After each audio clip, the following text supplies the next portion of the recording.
Hey everyone, today we welcome Lenny Marano, President of the Americas at Lectra. We will discuss Industry 4.0. Welcome, Lenny. Hi, Lenny. It's so great to have you. Thank you, Christine. Thanks for having me. Welcome to What Just Happened. So let's get into the importance of sustainability. Lectra, Gerber Technologies, the portfolio. I mean, this is not just a nice to have, this is a must have. Let's hear some of your opening thoughts on that. It's interesting, Christine. Sustainability is a native part of what we do. And now when we talk to customers, it's evolved from socially conscious to sustainability equals profitability to consumers command it. I've been in this industry now going back to 2014. And when I started in 2014, our customers across all the segments that we serve, whether it's apparel, furniture, automotive, everybody used to talk about sustainability because it was the socially conscious thing to talk about. And then, it really migrated into, boy, everything that I do that's sustainable impacts my P&L, and sustainability really impacts profitability. And when I look at Lectra, sustainability is just a native part of what we do, and the solutions that we provide really lead to a sustainable ecosystem because you're reducing material waste, you're reducing labor, you're reducing electrical footprint of production, you're making sure that data is passed with that value stream in an efficient way so that there's just less waste. We help customers plan better so they're not producing product that won't sell and they have to destroy it or write it down. Companies now are focused on not just a sustainable process, but producing a sustainable product that's going to last.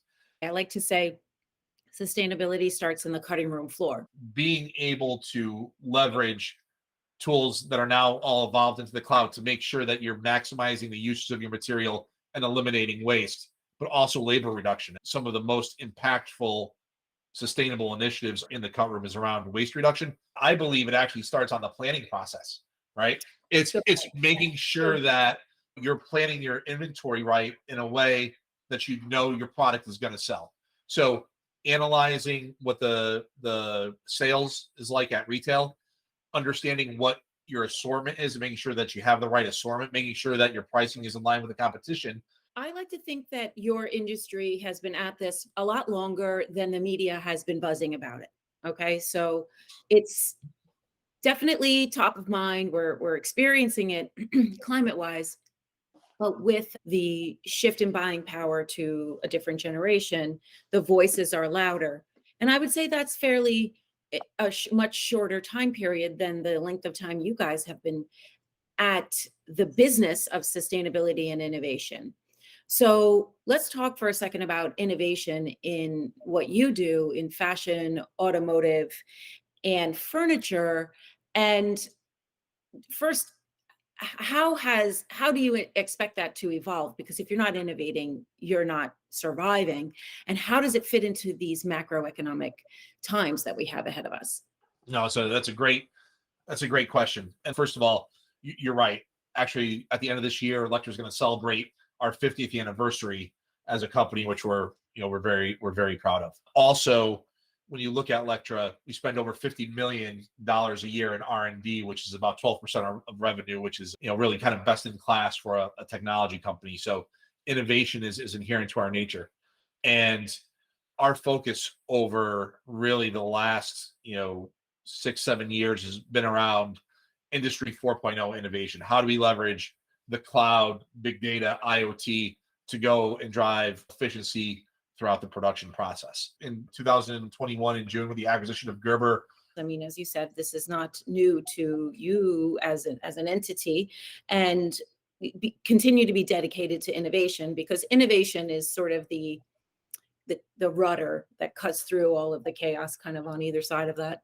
It is. And, economies are cyclical, right? And in our 50-year history, we've gone through a lot of ups and downs, but we've always continued the investment in innovation in R&D, because when things settle, we want to make sure that we have the solutions to help our customers move their business forward. We want to make sure that we're the first choice of our customer base. We're continuing to move the needle up. And in some cases, even during recessions, we accelerate our investment because we know that when things pop up, people are going to be ready to go make the moves and do things a little bit differently. I've always said that the ones who invest the most during the worst period always come out ahead.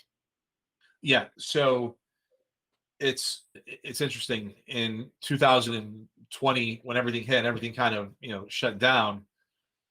We heard a lot of our customers talking about ways to reset their business, and even going into 2020, particularly on the apparel side, there was a lot of over inventory, a lot of write downs, a lot of apparel being destroyed because it wouldn't sell. It was just a very, very unsustainable model. And then when stores and retail shut down and you have hundreds of millions of dollars of inventory sitting on shelves that's not moving, everybody's going, okay, when we come out of this, we're going to do things a little bit differently.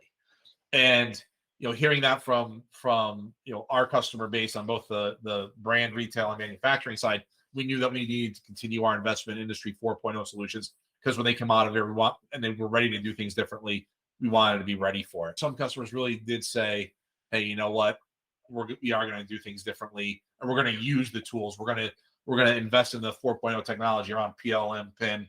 We're going to invest in competitive intelligence tools to make sure that on the front side of our process, we're doing things efficiently, so we don't go back to where we were 3 or 4 or 5 years ago. What does winning look like? I mean, are we seeing empty landfills? Is it as big as that? Or is it your EPS goes up? I mean, and maybe it's all of the above. I think, for me, winning is getting product to a consumer that they recognize the value in a sustainable way that is profitable for those throughout the value chain. And I think that's important. When you have unsustainable business practices that impact your bottom line, and you're wasteful, or you're selling things at a discount in a way that's not profitable, you're not gonna be around very long. On demand is more profitable, much more profitable for the retailer. So it's a good space to be in. Scalability, they can't do it without partnering with a company like yours. Manufacturers and designers are going to need to have on-demand solutions. So when you look at our on-demand platform, which applies to both the fashion and the furniture market, it enables that one-off production in a way that allows you to leverage data from the consumer ordering process through the design, the market planning process, into the cut room, and get that product back to the consumer in a time frame that they expect, at a price that they can afford, and in a way that's profitable for the manufacturer. Delivering a product to the consumer that adds value in a sustainable way that is profitable for those in the value chain, to me, is winning. I think that's very exciting to me, because it's, first of all, it has bigger picture woven into that as an objective, and also every piece of the ecosystem wins along the way. Absolutely. So we just finished a big retail event, and are you seeing a fair amount of seriousness around these objectives? Oh, absolutely. I think you said it earlier, Christine. Sustainability and these initiatives, they're must-haves now for these companies to succeed. We do see a lot of seriousness, around. There's both looking to do things for the first time. You wouldn't believe how many we have are emailing Excel sheets back and forth still to manage their supply and planning cycles, or sending a lot of people out to stores looking at price tags when so much is available that's much more automated and efficient. So we do see a lot of seriousness around it, for sure. The effect of cloud-based PLMs is there's a lot of CO2 savings. So you've cut down on travel, you cut down on samples.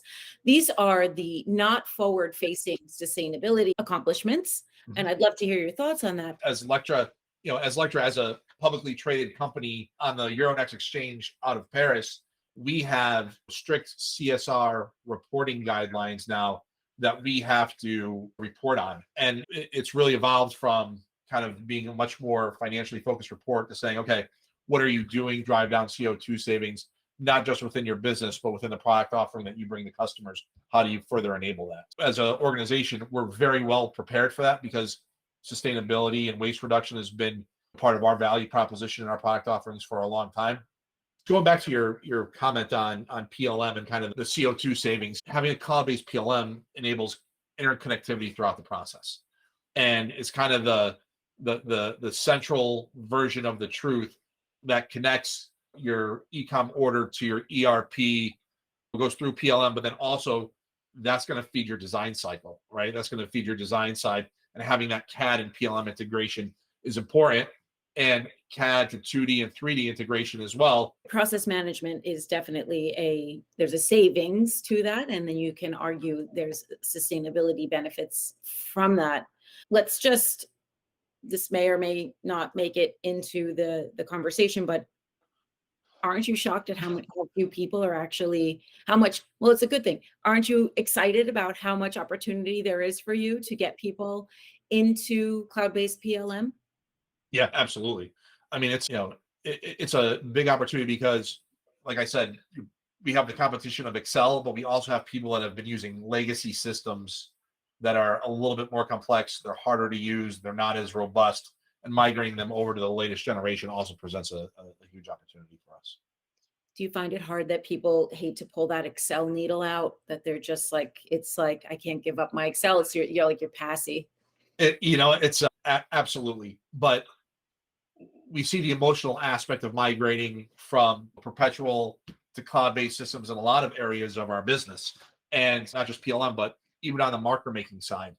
We have industry 4.0 solutions now where you leverage not just the algorithms, but the power of cloud computing to run a lot of different strategies on how you make your marker and how you're nesting those parts closer and closer together to get you really an unprecedented level of material savings. And going from, hey, I have a dongle on my PC where I use this software that sits on my desktop, to leveraging it in the cloud, it's harder for people to adopt. But what's really helped mitigate that is the ROI. Having solutions in the cloud and leveraging that power of IoT really makes it an easier conversation to have and encourages people to migrate in a more accelerated way.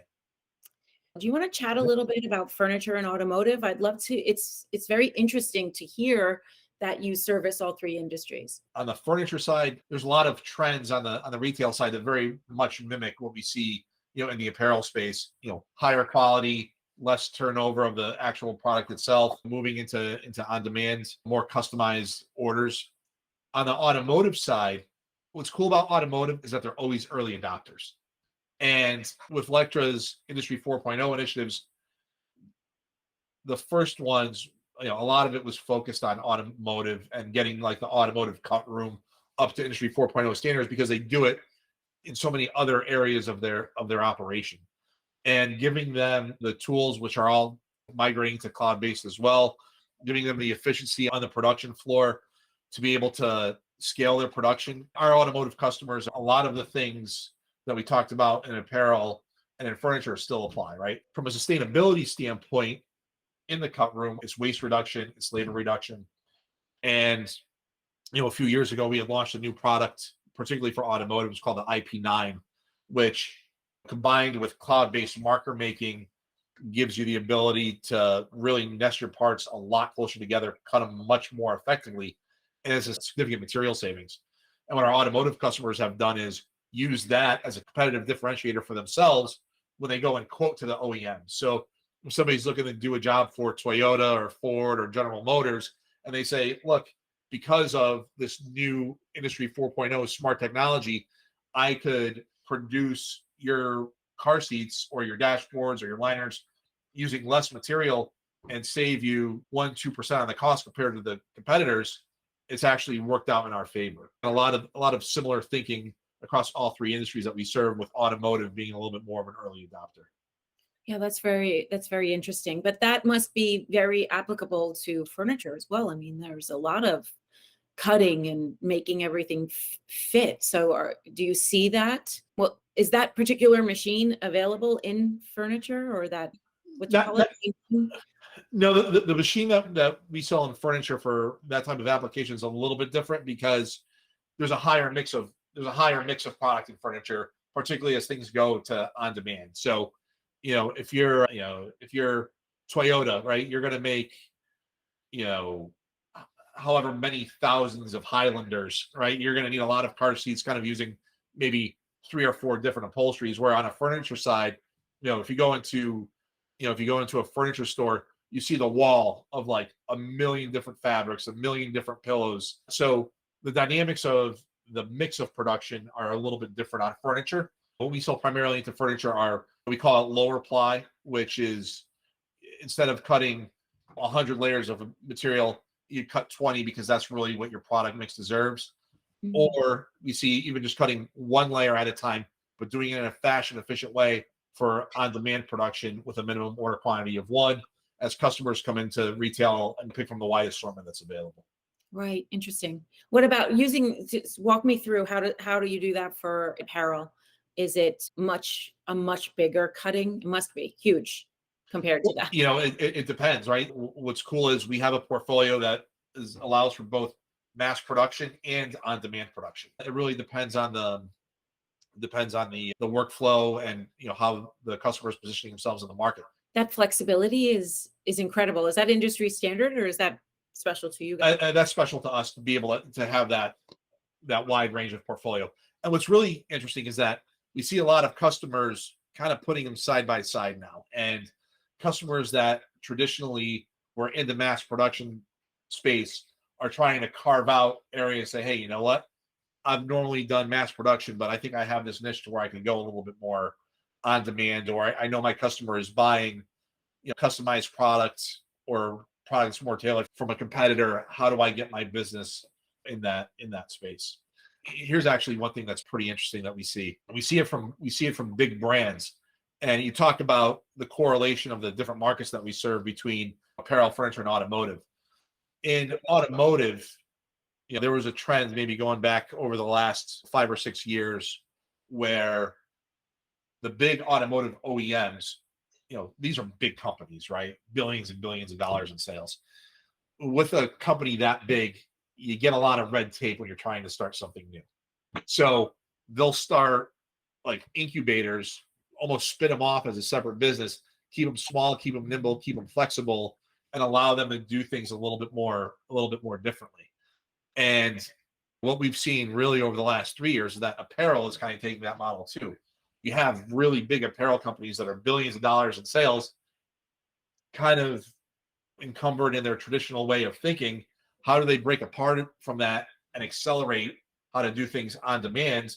And a lot of them have broken off and started their own incubators or funded startup ventures to say, okay, as we look to do things differently, we know we can't do it within the confines of our own building here. We're going to go fund somebody to go and do it. So it's been an interesting correlation between the two industries on how do you accelerate new ways of thinking, new ways of production, and just doing things differently. Very interesting. Now, since Lectra is a compilation of different pieces of this puzzle, right? Different aspects of it, and many pieces of those have been around for a while, have evolved, and it's commoditized to a degree. There's a lot out there as an option. So we already identified one of your differentials.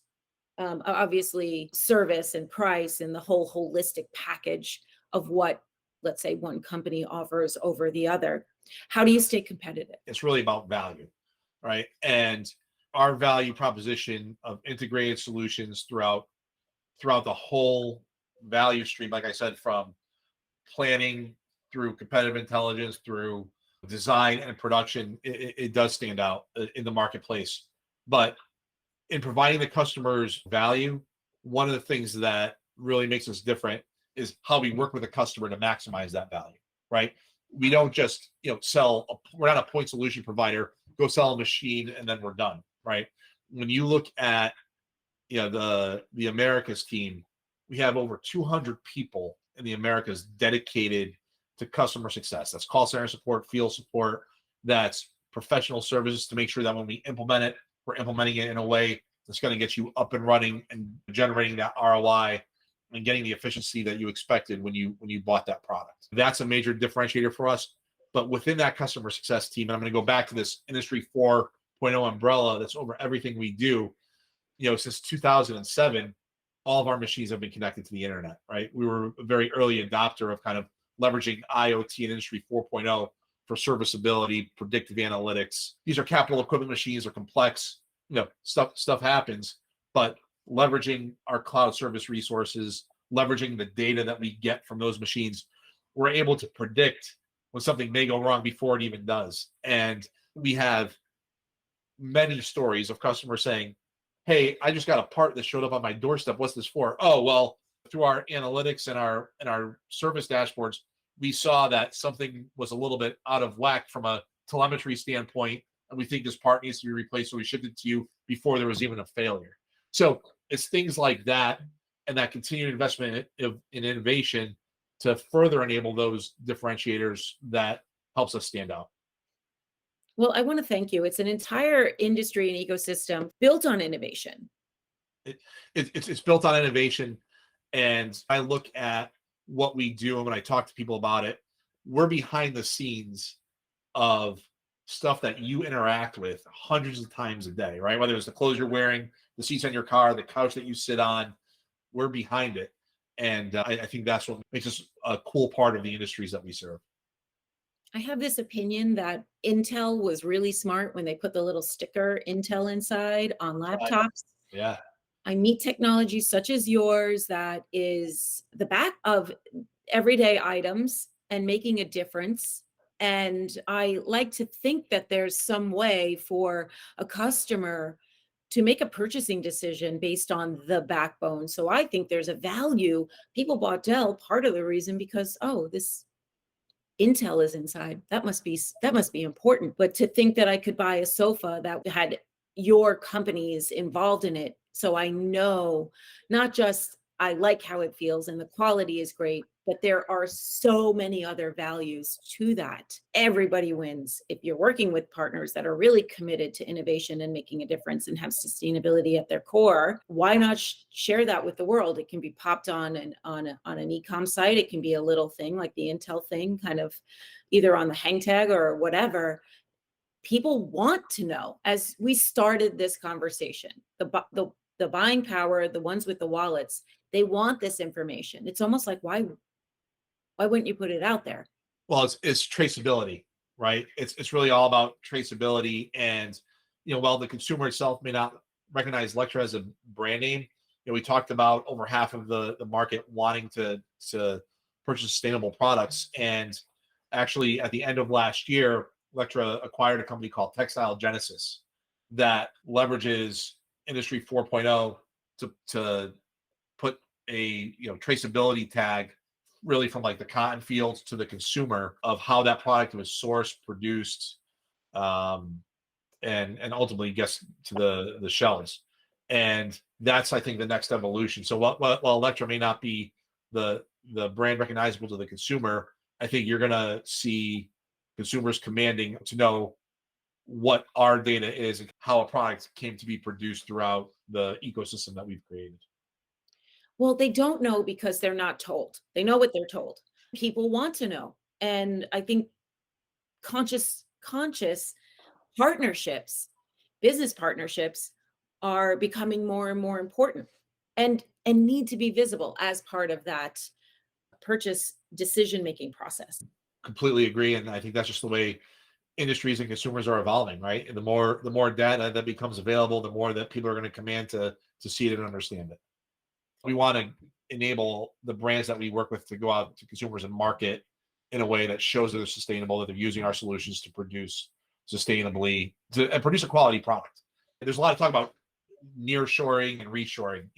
We see a little bit of reshoring to the US, but really we see near shoring. And a lot of our customers, and this goes throughout all the industries that we serve, with some of the trade dynamics, political uncertainty in certain parts of the world, we see that when they look to increase capacity, they may not necessarily be doing it out east where they would have 5 or 10 years ago. And they're taking that investment and they're putting it in some in the US, but Mexico, Central America in particular.